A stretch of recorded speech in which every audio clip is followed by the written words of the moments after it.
Number increase 20%, அதுக்கப்புறம் அதுலேருந்து degrees 20% பண்ணிக்கிறாங்கன்னா overall change எவ்வளோ பர்சன்டேஜ் சேஞ்ச் ஆயிருக்குன்னு சொல்லி கேட்குறாங்க. வாங்க ஈஸியாக சால்வ் பண்ணலாம்.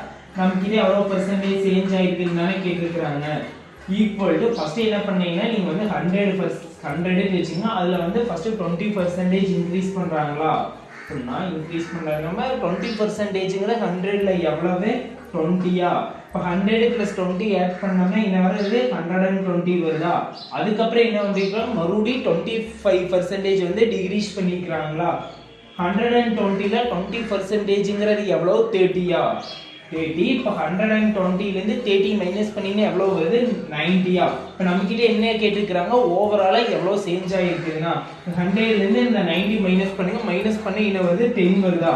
10% சேஞ்ச் ஆகிருக்குன்னு சொல்லி கண்டுபிடிச்சாச்சு. இதே ப்ராசஸ் வந்து டிஸ்கிரிப்ஷனில் கொடுத்துருக்குறேன். மறக்காமல் என்ன ஆன்சர் சொல்லி கமெண்ட் பண்ணி வீடியோ பிடிச்சிருந்தா உங்கள் ஃப்ரெண்டு